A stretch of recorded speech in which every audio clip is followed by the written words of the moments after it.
Shalom Jemaat sekalian, sapaan pastoral pagi hari ini masih terambil dari Lukas pasal 2 ayat 11.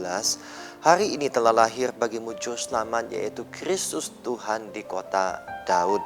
Secara khusus kita akan membahas tentang sebutan Tuhan yang dikatakan oleh malaikat kepada para gembala. Kalau kita berinteraksi dengan teman-teman kita, dengan tetangga kita yang tidak seiman, maka mereka juga menyebut Tuhan. Pertanyaannya, apakah sama Tuhan yang kita sebut dengan Tuhan yang mereka sebut? Tentu beda Bapak Ibu Saudara sekalian, karena kita menyebut Tuhan lebih kepada Tuhan Yesus Kristus. Kenapa demikian? Karena malaikat menyampaikan pesan tersebut bahwa Yesus adalah Mesias, Kristus Tuhan. Oleh karena itu kita mencoba belajar tentang makna dari Tuhan. Tuhan, bahasa Yunani-nya adalah kurios. Bahasa kata yang dipakainya, kata ini dipakai juga bagi orang Yunani untuk menyebut Tuan, yang menunjukkan seseorang yang memiliki, yang menguasai sesuatu. Dan ketika disebut sebagai kurios kepada Tuhan Yesus, maka kata yang digunakan itu satu-satunya Tuhan yang kita kenal, yang menjadi pemilik dan penguasa hidup kita. Yang menarik, Rasul Paulus kemudian dalam Roma 10 ayat 9 dan 13 mengaitkan kata Tuhan tersebut dengan keselamatan. Barang siapa mengaku dengan mulutnya dan percaya dalam hatinya menyebut Tuhan, maka dia akan diselamatkan. Kaitan Tuhan dengan keselamatan.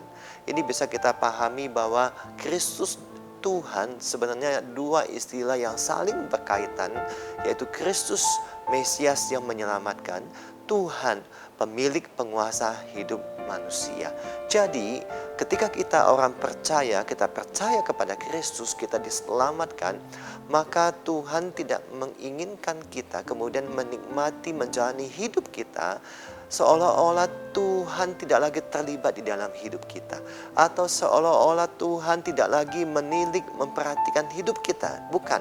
Sebagai orang percaya yang sudah percaya kepada Yesus Kristus, maka kita harus menyadari bahwa ketika Tuhan menyelamatkan kita, maka Tuhan juga akan menilik, memperhatikan, ada rancangan yang disediakan bagi kita untuk kita jalani. Oleh karena itu, bagaimana refleksi ketika kita menyebut Yesus sebagai Tuhan?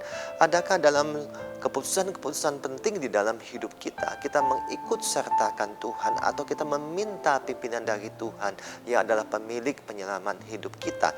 Ketika kita ada satu masalah relasi dengan seseorang yang mengakibatkan kita terluka, sakit hati, jengkel dan sebagainya, adakah kita meminta pimpinan Tuhan? Bagaimana seharusnya saya bersikap berelasi dengan orang yang menyakiti saya? Ketika kita keputusan-keputusan apapun yang kita ambil, maka kita harus mencari Tuhan, meminta pimpinan Tuhan di dalam hidup kita. Mari Bapak Ibu Saudara sekalian, jalanilah hidup setiap harinya dengan mengakui bahwa Tuhan Yesus sebagai pemilik penguasa hidup kita.